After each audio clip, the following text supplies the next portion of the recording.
The mail-order husband stood rejected at the train depot, his deaf ears unable to hear the cruelty spilling from his intended bride's lips. Millicent Ashworth clutched her silk gloves like weapons, her voice cutting through the Montana air, sharp enough to draw blood from stone. "This is fraud." She thrust Ezekiel Thornfield's letter toward the matchmaking agent. "I ordered a husband, not a broken man." The crowd gathered like vultures to carrion. Women whispered behind gloved hands. Men shifted their weight, boots scraping against wooden planks. Children peered between adult legs, sensing drama their young minds couldn't name. Zeke read the disgust in every face turned toward him. His leather tool satchel hung heavy in his grip. The weight of 2,000 miles pressed against his shoulders. Winter breathed down the mountain passes, promising death to the unprepared. Mr. Cornelius Drake mopped his forehead with a stained handkerchief. The matchmaking agent's hands trembled as he counted bills from his vest pocket. "Miss Ashworth, please. Perhaps we can reach an understanding." Understanding? Millicent's laugh could have shattered glass. How is a deaf man supposed to protect? Me?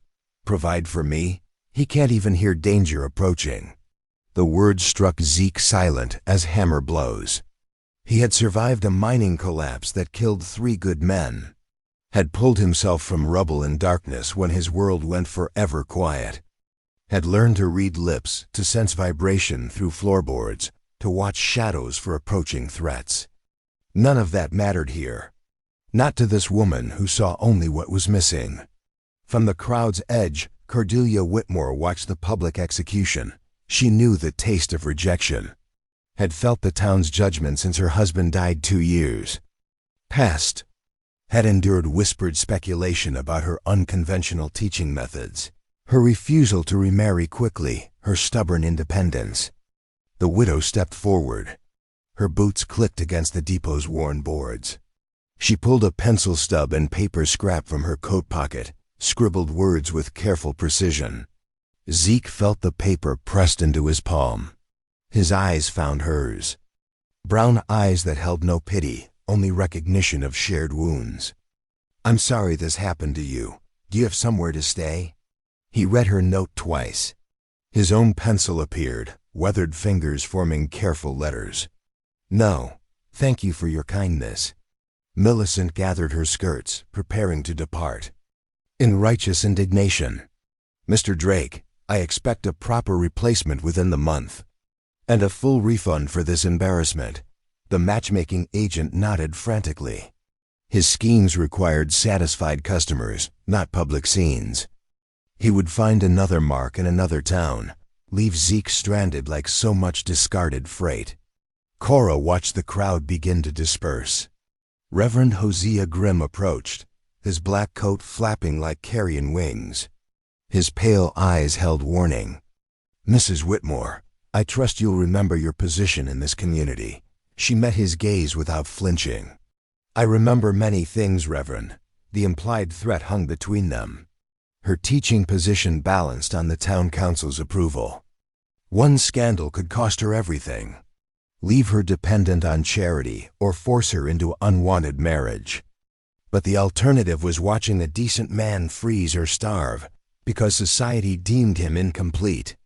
Zeke gathered his tools, preparing for whatever came next. His fingers found the paper in his pocket. Such a small gesture. Such enormous risk. For the woman who offered it.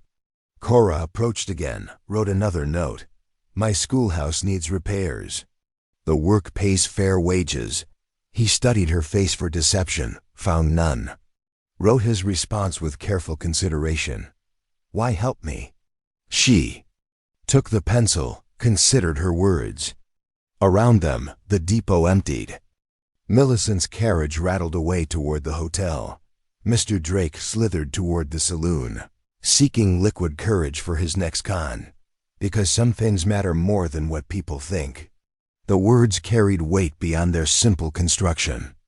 Zeke recognized a fellow exile, someone who had chosen principle over popularity. His nod sealed their unspoken agreement. Reverend Grimm lingered, watching their exchange with disapproval carved deep in his weathered features. His daughter Constance would hear of this interaction before sunset.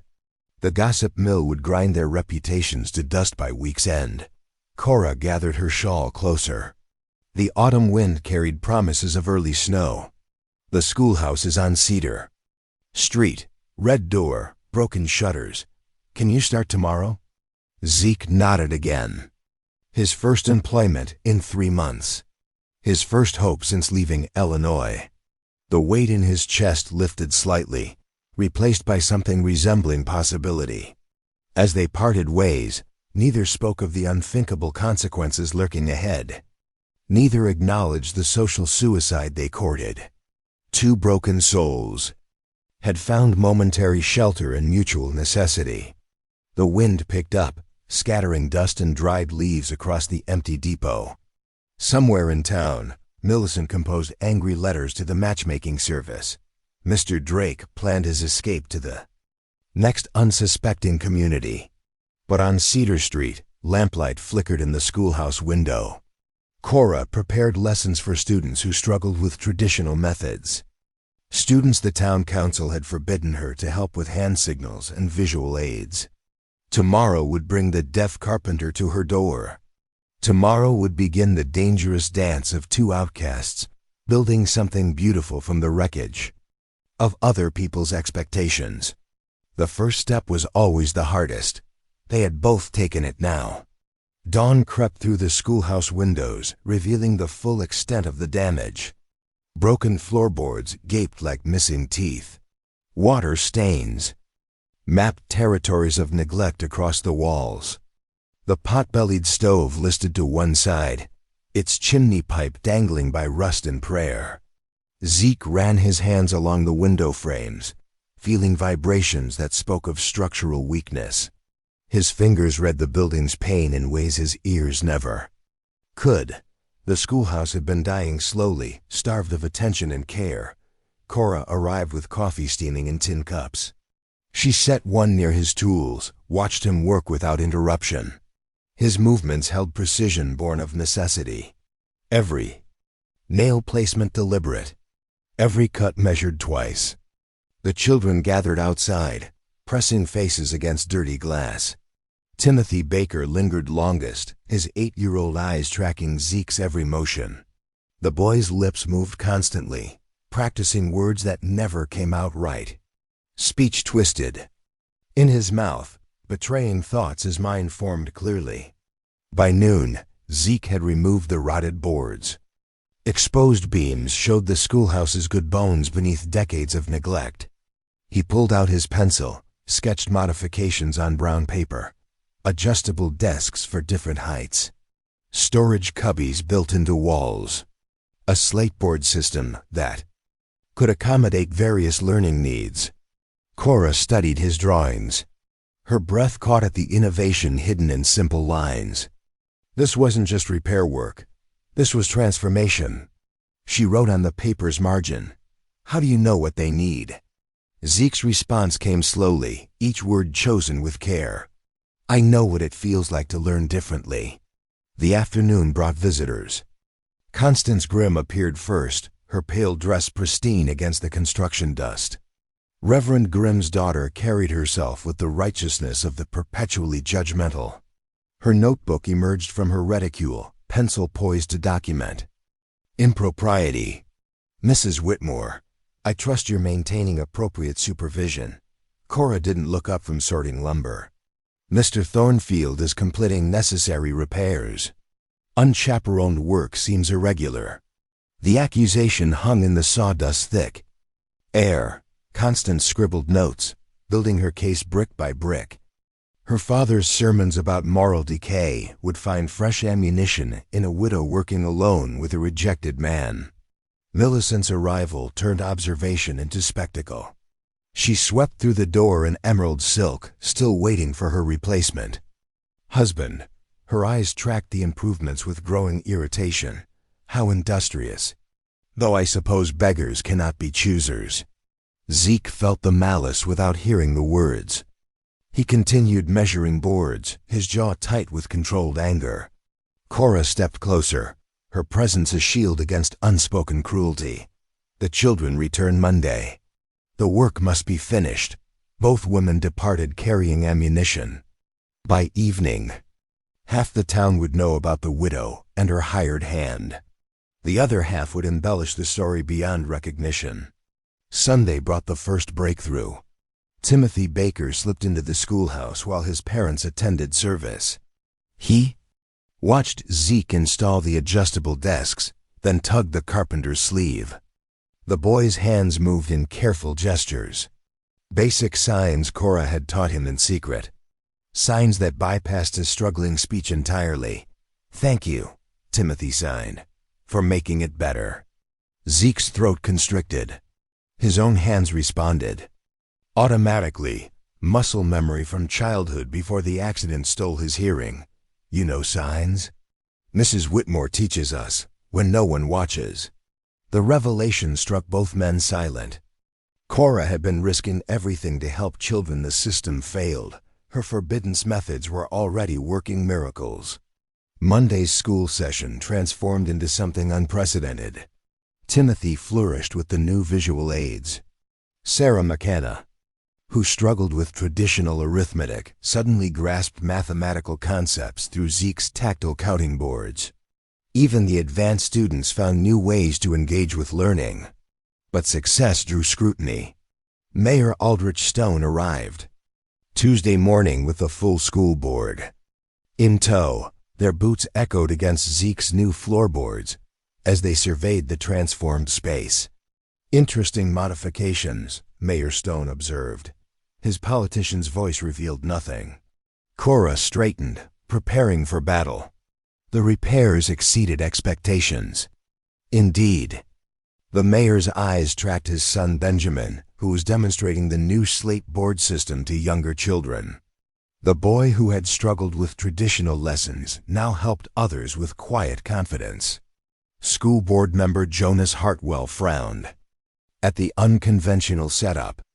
"These methods seem highly irregular." "The results speak clearly," Cora replied. Mayor Stone watched his son explain a geography lesson using Zeke's three-dimensional terrain models. Benjamin's face glowed with the pride of understanding. The mayor's political instincts warred with paternal love. "We require traditional educational standards, even when those standards fail our children." The question hung between them, sharp as winter wind. Mayor Stone's jaw worked silently. His son had never shown such engagement with learning, never demonstrated such confidence or joy. The inspection continued in tense silence. Board members documented every deviation from approved curriculum. Constance Grimm lurked near the windows, recording observations for her father's crusade against moral corruption. That evening, Cora and Zeke worked by lamplight, preparing lessons and materials. Their communication had evolved beyond penciled notes into something more intuitive. Shared glances conveyed understanding. Small gestures carried complex meanings. "They'll try to stop this," Cora wrote on her slate. Zeke nodded, erasing her words with careful strokes. "Worth the fight." She studied his profile in the flickering light, saw determination etched in the set of his shoulders. This man who had been discarded as defective was proving more valuable than the town deserved. Outside, wind rattled the new shutters. Storm clouds gathered beyond the mountains, promising weather that would test more than just the schoolhouse. Repairs. The political storm was building too, fed by fear of change and threatened by success that challenged established order. Mayor Stone sat in his study, wrestling with an impossible choice. Acknowledge that his son thrived under unconventional methods, or maintain the standards that kept his community comfortable in their limitations. The decision would come soon. The school board met Friday to discuss the Whitmore situation. Their verdict would determine whether innovation survived or died under the weight of tradition. In the schoolhouse, Cora extinguished the lamp. Darkness settled around the transformed space. Tomorrow would bring new challenges, fresh opposition. But tonight, in the silence between heartbeats, Possibility lived in the smell of fresh lumber and the promise of children learning in ways that honored their unique minds. The battle lines were drawn. Two outcasts had built something beautiful from the wreckage of rejection. Now they would discover if their community possessed the courage to embrace what they had created. Winter arrived early, sharp as a blade, drawn across the throat of autumn. Ice formed on the schoolhouse windows while the town council deliberated behind closed doors. Their Friday meeting stretched past sunset, voices rising and falling in heated debate. Zeke felt the storm approaching. Through his boots, the floorboards vibrated with distant thunder. He secured loose shutters, reinforced the stove's chimney connection. The building would weather whatever came, but the people inside remained vulnerable. Cora graded papers by lamplight, her pen scratching across arithmetic problems. Timothy Baker had solved using unconventional methods. The boy's confidence grew daily. His speech remained tangled, but his mind soared free through visual learning and careful hand signals. Other children flourished too. Sarah McKenna grasped fractions through wooden counting blocks.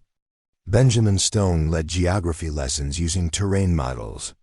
The mayor's son had transformed from struggling student to natural teacher, but success bred enemies. Constance Grimm compiled evidence of educational irregularities. Her notebook filled with accusations of improper methods, unsupervised interactions, dangerous departures from approved curriculum. Reverend Grimm's sermons grew sharper, targeting moral decay disguised as progress. The first major blow came Saturday morning. Zeke discovered papers scattered across the schoolhouse floor. Someone had broken in during the night, searching through correspondence and lesson plans. Nothing was stolen, but the violation felt complete. Cora arrived to find him sweeping up the chaos. Her face paled at the sight of her private letters exposed to prying eyes. Notes from her late husband lay trampled in the dust, personal thoughts violated by unknown hands. "They're looking for ammunition," she wrote on her slate. Zeke nodded, his jaw tight with controlled fury. He had faced cave-ins and explosions, but this calculated cruelty cut deeper than physical danger. They were attacking the sanctuary he and Cora had built together. Sunday brought revelation in an unexpected form. Old Pete Morrison, the town's aging carpenter, approached Zeke after service. The weathered man's arthritis-gnarled hands shook as he examined the schoolhouse repairs. "Fine workmanship. Haven't seen joints this clean in years." Pete's approval carried weight. He had built half the structures in Copper Creek, trained most of the local craftsmen. His endorsement could shift public opinion. But private support meant little against organized opposition. Monday's school board meeting brought the verdict. Mayor Stone emerged from the courthouse with defeat etched in his posture. The decision had been close, but tradition won over innovation. 1 week, he told Cora, return to approved methods or face dismissal. The ultimatum shattered the fragile peace. Cora's shoulders sagged under the weight of impending loss. Her students would suffer most, forced back into educational boxes that didn't fit their unique minds. That evening brought visitors to the schoolhouse. Families slipped through the darkness, parents desperate to understand why their children suddenly loved learning. Martha Baker clutched her shawl tight against the wind, her eyes wet with unshed tears. Timothy talks about school constantly, uses his hands to tell stories now. Other parents nodded agreement. Their children's enthusiasm couldn't be dismissed as mere novelty. Real learning was happening, growth that extended beyond classroom walls, but fear ran deeper than hope. Constance Grimm had visited many homes, warning of dangerous influences and corrupted morals. Her father's spiritual authority carried weight with families who valued salvation over education. Tuesday brought the first winter storm. Snow fell in thick curtains, muffling sound and blurring the line between earth and sky. Zeke checked the schoolhouse heating system, ensuring the children's comfort despite the weather. The storm also brought discovery. While organizing supplies, Zeke found Mr. Drake's forgotten traveling case tucked behind the coal bin. The matchmaking agent had departed town quickly, leaving evidence of his schemes behind. Inside the case lay correspondence from multiple communities, letters from other rejected mail-order spouses, all sharing similar stories. Men with disabilities deliberately misrepresented. Women seeking educated husbands matched with illiterate partners. Drake's fraud extended far beyond Copper Creek. Most damning were the financial records. Drake collected fees from both parties, then engineered failures to justify charging for replacements. His business model depended on disappointment and deception. Cora examined the evidence with growing anger. Her fingers traced letters from desperate people, all victims of calculated cruelty. The scope of Drake's operation revealed systematic exploitation of human loneliness. "This changes everything," she wrote. But would it change enough? The town council cared more about moral appearances than distant fraud. Drake's crimes might matter less than their own comfort with familiar prejudices. Wednesday brought news that shifted the ground beneath their feet. Devil's Canyon Bridge, the town's lifeline to the outside world, showed stress fractures from the storm's ice loading. Pete Morrison examined the damage with increasing concern. "Won't last another heavy snow," he announced. "Needs immediate repair." The problem was obvious. Pete's arthritis prevented him from handling dangerous work in winter conditions. No other carpenter in town possessed the necessary skills. The bridge connected Copper Creek to supply routes, medical care, and the outside world. Without it, the town would face isolation until spring thaw. Families would stretch food supplies thin. Medical emergencies would become death sentences. The stakes had suddenly escalated beyond educational philosophy. Zeke studied the bridge. From a distance, his engineer's eye calculating stress points and load distributions. The structure needed reinforcement, but the work required precise timing and steady hands. One mistake could send a man plummeting into the canyon's frozen depths. Thursday brought desperation. Mayor Stone called an emergency town meeting. The bridge crisis demanded immediate attention, but no solution presented itself. Pete Morrison's condition eliminated the only qualified craftsman. As the meeting dissolved into worried murmurs, all eyes turned toward the schoolhouse. The deaf carpenter who had rebuilt their children's learning environment possessed the skills they needed. But accepting his help meant acknowledging his worth. The irony wasn't lost on anyone. The man they had rejected as defective might be their salvation. The community that had scorned his differences now needed his unique abilities. Cora watched the mayor's face as understanding dawned. His son's educational progress had already challenged his assumptions. Now survival itself hung in the balance, dependent on the very outcasts the town had tried to suppress. The storm intensified, wind howling through the streets while families huddled around their fires. Outside, Devil's Canyon Bridge groaned under accumulating ice. Time was running out for both the structure and the community it served. In the schoolhouse, Zeke sharpened his tools while Cora prepared what might be their final lessons. Tomorrow would bring the ultimate test. The town would either embrace their worth or watch their lifeline crumble into the frozen canyon below. The choice was no longer about education or social acceptance. It was about survival. Friday morning broke gray and bitter. The bridge groaned under fresh ice, its timbers singing funeral songs in the wind. Mayor Stone stood at his office window, watching the structure that held his town's future together by threads and stubborn will. Zeke arrived at the bridge before dawn. His hands traced the stress fractures, reading the wood's pain through calloused fingertips. The damage was worse than Pete Morrison had estimated. Without immediate reinforcement, the next storm would send the entire span into Devil's Canyon. The town gathered as word spread. Families huddled in their coats, children pressed against their parents' sides. everyone understood the stakes.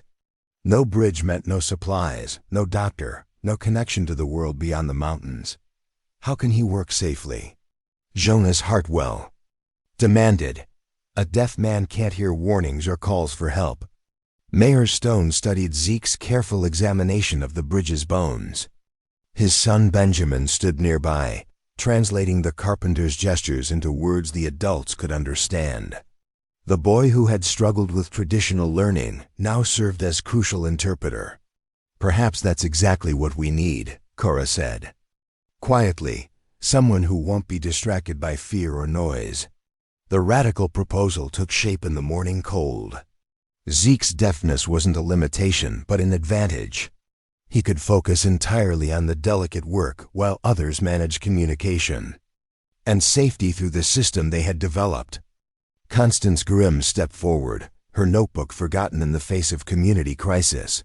I can help with the signals. Her offer shocked everyone, including herself. The woman who had documented their irregularities now volunteered to participate. In their unconventional methods, Millicent emerged from the crowd, her silk dress replaced by practical wool. What do you need? The transformation was swift and complete. Children positioned themselves as signal relays. Adults organized materials and safety equipment. The entire town became part of the communication network that would keep their carpenter alive and working. Timothy Baker took the most crucial position. The boy who struggled with speech became the primary visual communicator, his hands moving in precise gestures that Zeke could read from a distance. What had been a disability became an essential skill. The work began in careful stages. Zeke rappelled beneath the bridge, secured by ropes and watched by dozens of eyes. His movements were deliberate. Each decision weighed against consequences. That meant life or death. Above, the human communication chain functioned with mechanical precision. Hand signals flowed from person to person. Written messages passed between stations. The alternative methods Cora had developed for struggling students now served the entire community. Hour by hour, the bridge grew stronger. New support beams took the load from fractured timbers. Reinforcement plates distributed weight across multiple connection points. The structure that had been dying found new life through expert hands guided by collective vigilance. By afternoon, the fundamental repairs were complete. The bridge would hold. The town would survive. Families would eat through the winter, receive medical care, maintain their connection to the wider world. As Zeke climbed back to safety, the assembled crowd erupted in cheers. Children who had learned to communicate through gestures now celebrated with their hands. Adults who had feared change embraced the methods that saved their lives. Mayor Stone approached with his son at his side. Benjamin's face glowed with pride in his teacher, his interpreter, his friend. The mayor's political calculations had crumbled before paternal love and community necessity. The school board will meet again Monday, he announced. I believe we need to reconsider our educational standards. That evening, Reverend Grimm called an emergency church service. The sanctuary filled with families who had participated in the bridge rescue.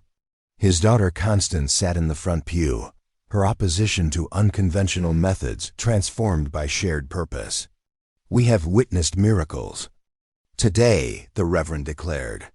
Not in the supernatural, but in the recognition of gifts we had failed to see. His sermon focused on the parable of talents, on the sin of burying abilities under the weight of prejudice and fear.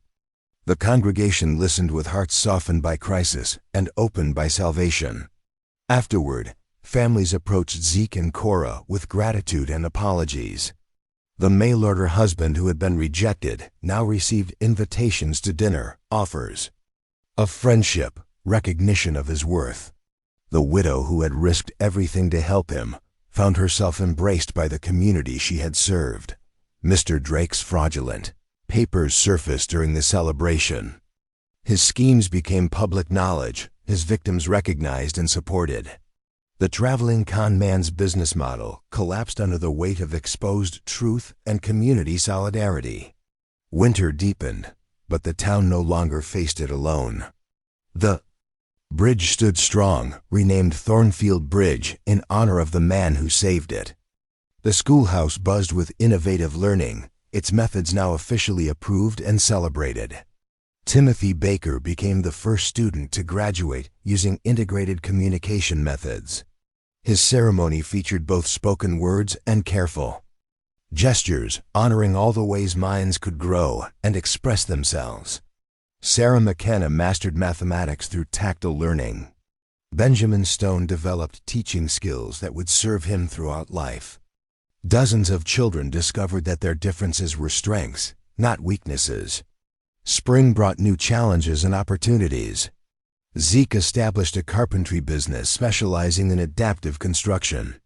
Cora's teaching methods spread to neighboring communities. Their marriage announcement surprised no one who had witnessed their partnership. The wedding took place in the schoolhouse they had transformed together.